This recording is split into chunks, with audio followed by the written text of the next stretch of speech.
Hello, and welcome back to Star Wars Minute. It's the daily podcast where we analyze, scrutinize, and celebrate the Star Wars movies 1 minute at a time. I'm Pete the Retailer from PeteTheRetailer.com. I'm Alex Robinson from AlexRobinson.fun. I didn't think you were going to say that. I'm Josh Flanagan from iFanboy.com.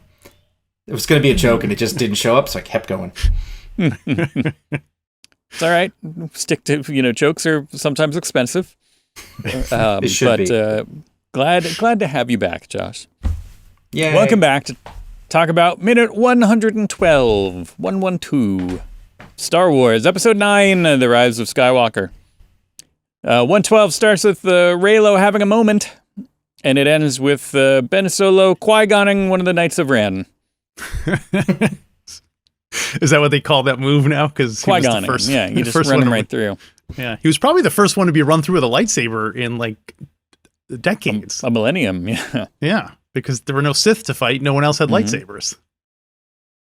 So he's the new. They used to call it something else, but now in the new millennium they call it Qui-Gonning.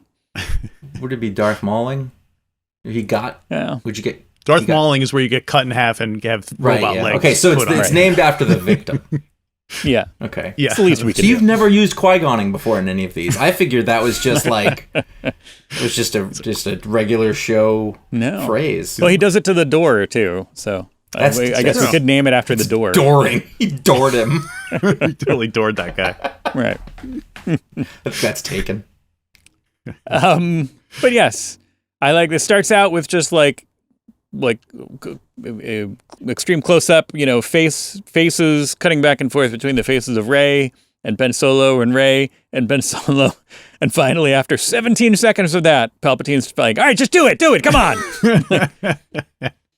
Is it really 17 seconds? Yes, it is. 17 seconds. Yes, exactly. Meaningful glances. Wow. You said it. I was looking through it. I was like, "Oh my god, he's not kidding." Yeah.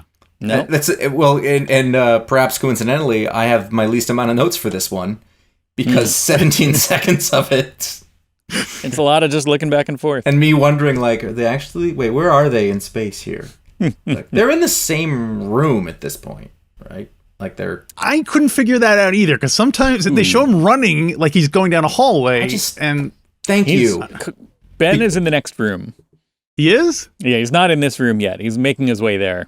So when they're exchanging meaningful glances, they're literally just looking off into space. Communicating through the phone. Yeah, they're doing that weird thing where it's like every once in a while a Jedi just, like you'll be in the middle of a conversation with them and they'll just like stare off into space because they're doing something.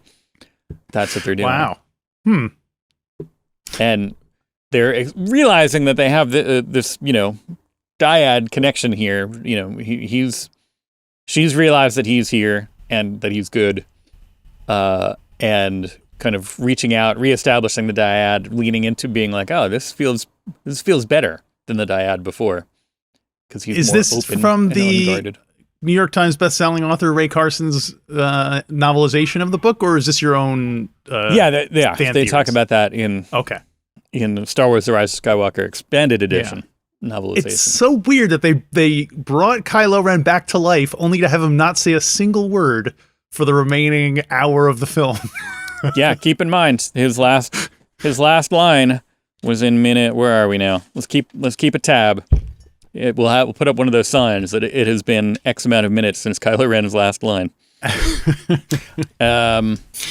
It is in 1:10, so it's not that long actually. But this now is 2 minutes since he last said it. His last line was "ow" when he landed on that big chain. He jumped and landed on the chain. Okay. He said, "Ow." Yeah. He didn't go, "Ow." It wasn't like that, at least. No. And the last line... Go ahead. Adam Driver is arguably one of the better, if not the best actor, probably in this. He's a very good actor. He can do lots of things. And yet he has no lines. Now that could be either a testament to him because he doesn't need lines, soulful looks and whatnot, or... They were sick of his voice. Just didn't want to hear him anymore. You think that's what it was? They had a whole elaborate monologue for him to do, and they're like, screw that guy. I watched Girls last night, and I just can't take this guy anymore. I have two theories. One is that when when Rey Qui-Gonned him before on the Death Star, she hit his like his voice would be all weird after she healed him back up. He'd be like, "Hey, Rey, how you doing?" Like, that's why we don't hear him. He's all self-conscious about it. Rey, I'm here to save you. Do you remember that old trope of someone getting hit in the getting a football to the groin, and you'd be like, "Oh, no one uses that joke anymore." I was gonna wait. Did people not do that? Like it's too. I can't remember the last time people get hit in the nuts, certainly, but not with the high pitched voice afterwards. That seems like such a Mel Brooks thing. Huh. That was definitely a thing, like theater clothes. That's the same era, right? Anyway, I didn't mean to get all, No, well. Did you ever notice? Did you ever notice people get hit in the nuts now? Their voices story stay with the people same. getting hit in the nuts. My voice has never gone up. Andy Rooney. Just keep going, old man.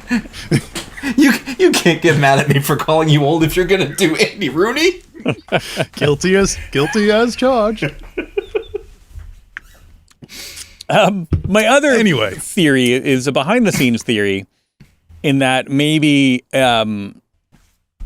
he was not available to ADR these, and like maybe there were some lines that were recorded on set, but it was all too weird, and they rather than get him, get a lower quality impersonator or something like that, they were just kind of like, what if we just have him run in there and he doesn't have to say anything.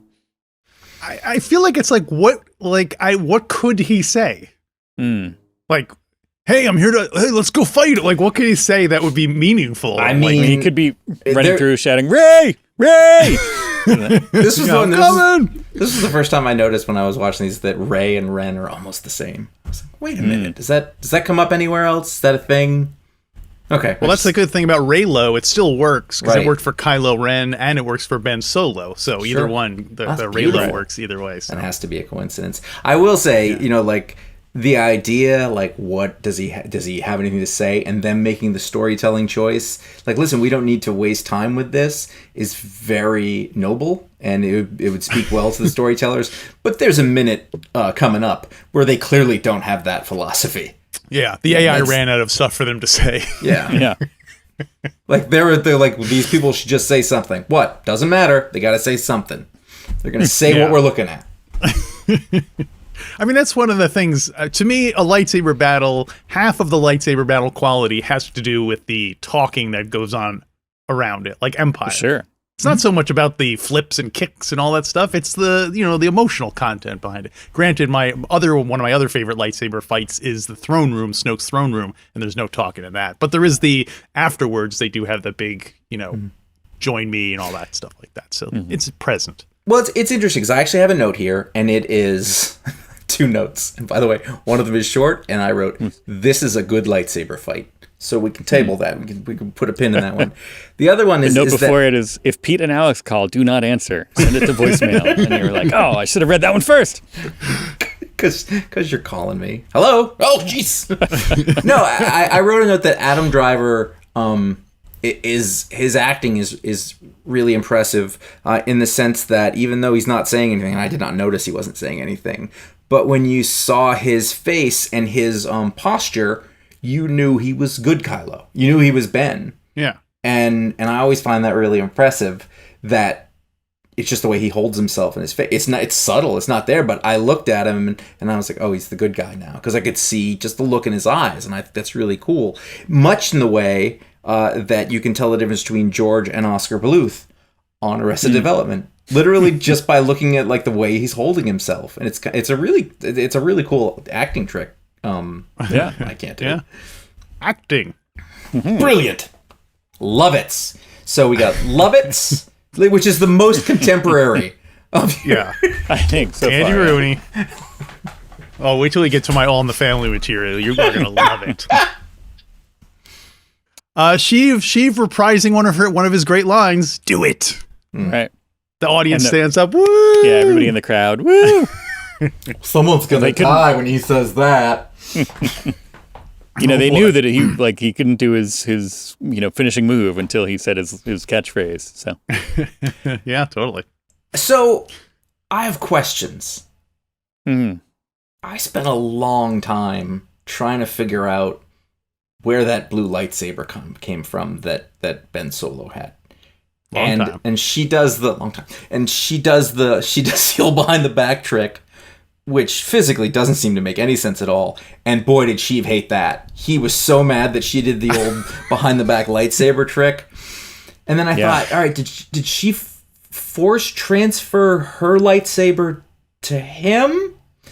Because he didn't have a lightsaber before that, but she also has a lightsaber. And then was that, like, I got into it. I was like, wait, is that Leia's lightsaber that he has? Because that would make sense. And I couldn't find anything definitive. So what does the book say is what I'm asking. Well, yeah, first of all, my earlier complaint is that Ray Carson's like, I don't know, the lightsaber shows up behind his back. I've been emboldened because when I started this, I thought I must have missed stuff. But then Alex, you've said everything I was thinking, so I was like, well, it's not me. Yeah. No, first of all, let's back up. That's what happens. She takes the lightsaber and holds it behind her back, and then takes advantage of the dyad thing that they've had, where they can reach through. Remember, he reaches through and grabs the necklace, and she feels the water coming through. They can physically kind of move stuff through the Force to each other. Throughout the course of this movie because of their dyad connection, and I think even last movie it happened a little bit. Like they can use that. They have an extra power in the Force to kind of transfer stuff. I feel like that's one of those things where they would talk about it, like, yeah, but how does that make sense? And like, shut up. We're writing the script. I want to see it from Kylo. Like, I want the camera to be on Kylo Ren when he pulls the lightsaber out of the Force dimension or whatever. Is it like he putting his hand in a hole and like the spot, like it goes in there, and then you see. Does she just drop on the it other side, and he catches it, or what's the and do they touch hands for a second, like like their fingers touch through the Force? So there's only one lightsaber. There's two lightsabers. It's two lightsabers. Luke extra confusing. Force Ghost Luke gave her Leia's old lightsaber, so she went into the battle with two lightsabers. Okay. Both blue. She had a spare. Okay, that at least makes more sense. Because even in Star Wars, I was like, you cannot create matter from nothing. I refuse to believe it. Yeah. See my earlier notes that I've been complaining about this for a while. That was just like, you're going to have a battle in a room that's like lit blue with blue lightning and kind of cold blue lighting. And then in that, you're going to bring like Force lightning, which is blue, and you're going to bring two blue lightsabers. And it's like, can we just mix it up a little bit to make it less confusing? Can we make one of the lightsabers different? That's really interesting because of the point of view of certain point of view. If you think about the other lightsaber battles, that like they always have sort of that striking two color thing. So the Emperor's throne room had the red and and the black with the blue and the green are kind of the same. And obviously, Bespin, the turquoise and orange. And then this, they've said, you know what? One color.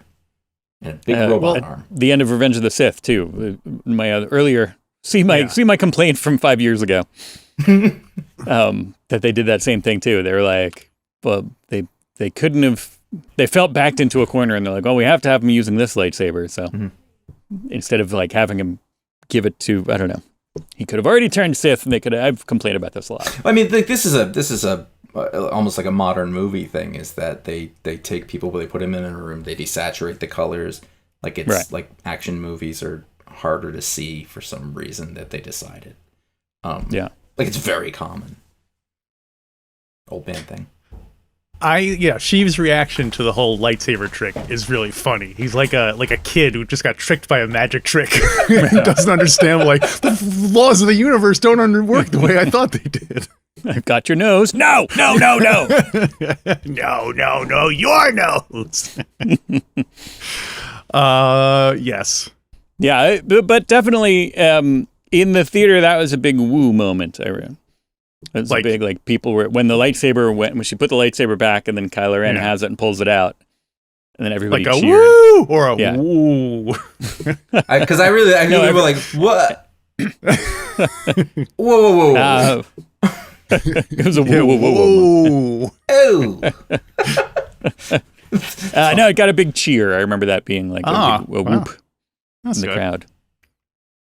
I mean, like, I get it. They've got their Force connection or whatever, but it would have been cool if she just hucked it and it, like, went around the corner and he caught it. You know, and that's the shade of like Luke catching the R2-D2 green lightsaber.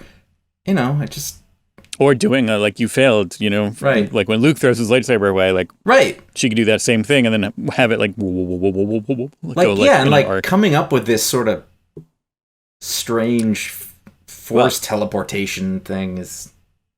Normally I'm against new force powers, but I like that this was kind of woven into the story in multiple points. You know what I mean? Like that's how they did at least lay the groundwork for it. Yes. Yeah, like that's how they knew where each other were at various points. You know, it was like a good. You've established it and you used it a couple times. It wasn't just like a magic kind of Deus Ex Machina. Like, oh, and now I can do this in the Force. It was like. I like that Ben Solo does a weird little bow after he gets the lightsaber. That was such a strange... his defensive thing where he puts it behind his back. And that's a whole nother... And then he waits for like 10 seconds. Like, they're going to hit this watch. It's going to be crazy. Right. Like, go for his legs. He's not even looking. He knows. He taught them all their forms, and he's just like, they don't think outside the box. They're just going to do this. It's like he's like, I swear to God, it's the dumbest thing, but they fall for this every time. That was a particularly strange. Like, I don't even know why. That doesn't even look cool. Why did they do that? If you just cut it faster, it works. Yeah, the whole like, right. Like if he goes like this and they immediately cut to the swing and then come out, but instead we got like a couple seconds on either side where he's like, watch this. It's coming. And wait for it any second. And like only one of them is attacking him and, I don't know. You know what? This could I do want to get back to his shrug there for a second, but I realize what this could use is since he's not talking, this could totally be a musical number. He should be singing a song while he does this. I gotta say, he should be singing. Going through and Kylo Ren should be singing a song. While I really like the shrug. I think it's very funny, and like I'm not like that wouldn't happen. I was like, what's that about? Like that's some Knights of Ren barracks stuff. He's like, there we go. I told you.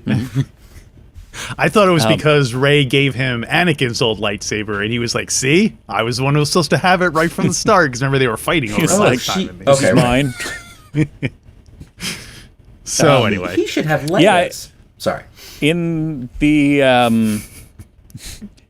there's a lot of should-haves with lightsabers, but there's also the in the novelization, I'll go back. This is my novelization bit for the day. They mention that Kylo basically is channeling Han Solo, not physically, not literally, but it's like they say he gave a look like similar to one that his father had given or something like that. So it's like a very Han Solo move to be like, because like you think that's why they did it, because it's supposed to be echoing Return of the Jedi where Han Solo does that shrug? Oh, I don't know if it's exactly that hurts. That's painful. You're right. You're totally right. No, I gotta. I don't know.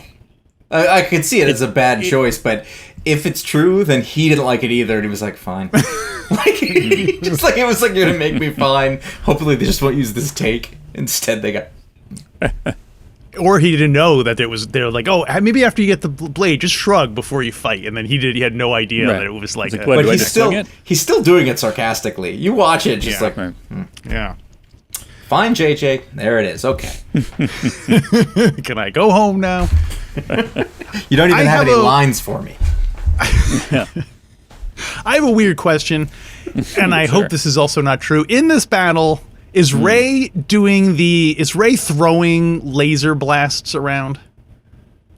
I thought she was doing a thing where she was like, they were shooting and she was moving her hand, like swiping, and it was making the laser bolts kind of turn and go hit someone else. Am I remiss, or is it, I didn't catch that, maybe. I don't think so. I think she was just dodging them and... No, she looks like she is like deflecting with her hand. Yeah, she's somehow making the laser bolts move with her hand. I guess you could force, like it's not actually hitting her or whatever, and she's forcing it away at the last second, I guess. Yeah, she's basically doing kind of what Kylo Ren does. Yeah, there's precedent for that. Well, this is like... Not from her doing it, though. That's an unusual... She has never done this before. Well, she's they're connected. So she's got his mojo, it's in the last minute. Is there something wrong with Kylo Ren's force at this, or Ben Solo's? I'm gonna get that wrong. Deal with it. But he's got it back here. He gets what happened? Like he got the lightsaber, and all of a sudden his mojo is back, or and the then dyad. I guess Being in proximity to, they both increase their force powers when they're next. But they were 200 feet away as opposed to 100. They're in the same very spotty Wi-Fi. Yeah, that big brick wall look at in the middle. Suddenly, as she was surrounded by the crimson-clad guards, they raised their blasters and fired. She deflected one blast with her hand and sent it careening into the abdomen of one of the guards, while whipping her lightsaber around to block the rest. Yeah. Into Not the sure how I feel about abdomen that, I guess. is Into the abdomen. overwriting. That's not necessary. It's funny she's into the thorax of one of the guards. It literally Wait a minute, reminds what? me of forever ago when I tried to read the Star Wars 1977 novelization, and I made it 10 pages. I was like, oh, this is this is what the word ponderous was invented for. And those sentences, they're just so self-serious. Whereas, you think of George Lucas, he's like, yeah, do it big. There's none of that. My last note is that this is a milestone marker for everyone. We are 30 minutes from the end. You're counting down. I didn't realize that. No, I just wanted to see how long it was, because Josh, you texted me saying you couldn't believe there was an hour left of the movie, and I was like, that can't be right. I was watching it, and he wouldn't let me. Just for the record, I said one thing, and I was much earlier minute. He's like, don't talk about it. I was like, okay, save it, got it. But literally, I was watching it. At some point, I went, how much is left? It was 50. There's an hour of this left? I couldn't believe it. Yeah. Yes. Anyway, 30 minutes. Well, granted, probably 10 minutes of that are credits. So yes, that's true. Yeah. A lot of digital effects. 50 minutes of this left? No, it's 20 minutes. Yeah. 20 minutes of content, 10 minutes of You give us 22 minutes, we'll give you The Rise of Skywalker. That is all I have. This also seems like a time when the audience would be cheering, or at least maybe running down to participate in the fight and try to help them. But maybe there's no easy way to get from the grandstand down onto the I really thought floor. for a second that you were talking about the cinema audience, and I was like, where does that happen? That too. Thank God I don't go to that theater. We can help you. What is happening? Banging on the screen. Who are these people? There's a lot of them. Where's parking? Do they have bathrooms? What? Yeah. Is there a cafeteria? Does Sheev have a sideline They're all on getting overpriced concessions? Yeah, I think so. They're in the Sith arena. They've been, You can buy a little tiny Sith on an arm. There should be sponsor, billboards around the arena, Right. It was Sith formerly stick. known as the Sith Arena, but now it's the Sinar Systems Sith Center. Yeah. Hit this sign with your laser bolt and get a free robe. Rope cannons. Right. Oh, nice. It's a horrible stadium. The lighting is awful. You try finding your seat number in that morass. It's impossible. Not to mention the stone seats are incredibly uncomfortable. It's raining in there. Assuming there are ushers in there, right? There are Sith ushers to help people find their seats. People are getting backstabbed and killed constantly. Well, they're evil, so there should be the usher's job should be to stop people from finding their To seats. obfuscate the seat numbers. Yeah. Oh, let me see your ticket. Oh, there it goes. Ha ha ha. Oh. Zap! I'm only the manager. That could be old. Oh, I'm afraid your seat is quite high up in the arena. Do you know where the bathroom is? I'm afraid. That's all I have for 112. Same. Josh, did you have anything else I think I'm good. for 112? I'm good. But quick question then. Speaking of the crowds, did you see this in the theater Yes, when it came out? I did. I've seen all of them in the theater. I can say, waning interest aside, I definitely made an effort to go see all of them in the theater. But much like with the prequels, as I went through it, when I was like, all right, I'll get the ticket. I'll go through it. And I believe, I think it's been a theme for folks is that like I saw it the once, never really thought about it again, and then when I watched it this time, it was all very new. It was all very like, oh, okay, right. This like I remembered visuals, but in terms of like the story and how I knew there was a like Palpatine was supposed to be related, but I couldn't remember like how, if you asked me to explain it to you, you know, yesterday would have been hard, but today it would be slightly less hard. You'll be happy to know that I like this movie for the most part. I've seen it a number of times since I saw it in the theater, and still there's a lot of new stuff in it for me. I was like, oh I forgot about it. I never noticed that. Like it's quite full. Yeah, there's a lot going on. Josh, did you see it with your children, and did they enjoy it? My children do not care about Star Wars. Certainly not at this point. Okay. But I saw it with Lindsay. I saw it with my wife because again we saw. Again, it was like we got to the end of The Force Awakens and she looked at me. She's like, "When's the next one? That was great." And I was like, "It's in 2 years."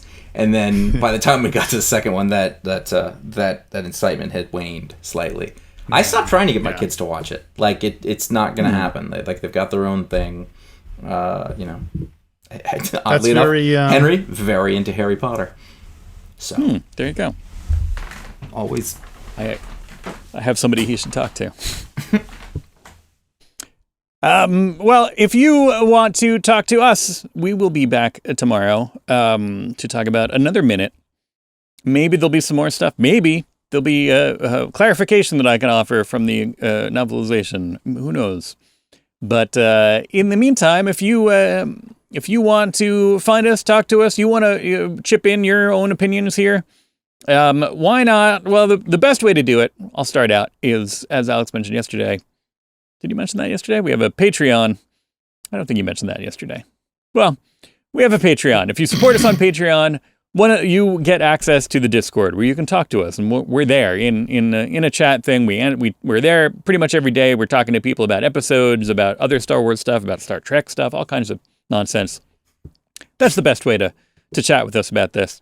Battlestar Galactica, Star Pops, Star 80. Star 80. I did it. That's the old one. Starfish. Marshall Brave Star. Starburns. But we're also on some social media still. Usually we're Star Wars Minute. Sometimes we're the Star Wars Minute. Take a look. You can find us there. We're Star Wars Minute on the artist formerly known as Twitter, and we're the Star Wars Minute on Instagram and Threads and all these other things. So Threads. Find us there. Yeah, who knows? By the time you hear this, all the things will have changed. Are you going to post that thing? Yeah, hang on. 45 minutes later. Oh wait, this one's closed. Yeah. I declared social media bankruptcy. I'm out. Yeah. So find us there. We'll meet you back here tomorrow. Brand new Star Wars Minute. Of Star Wars.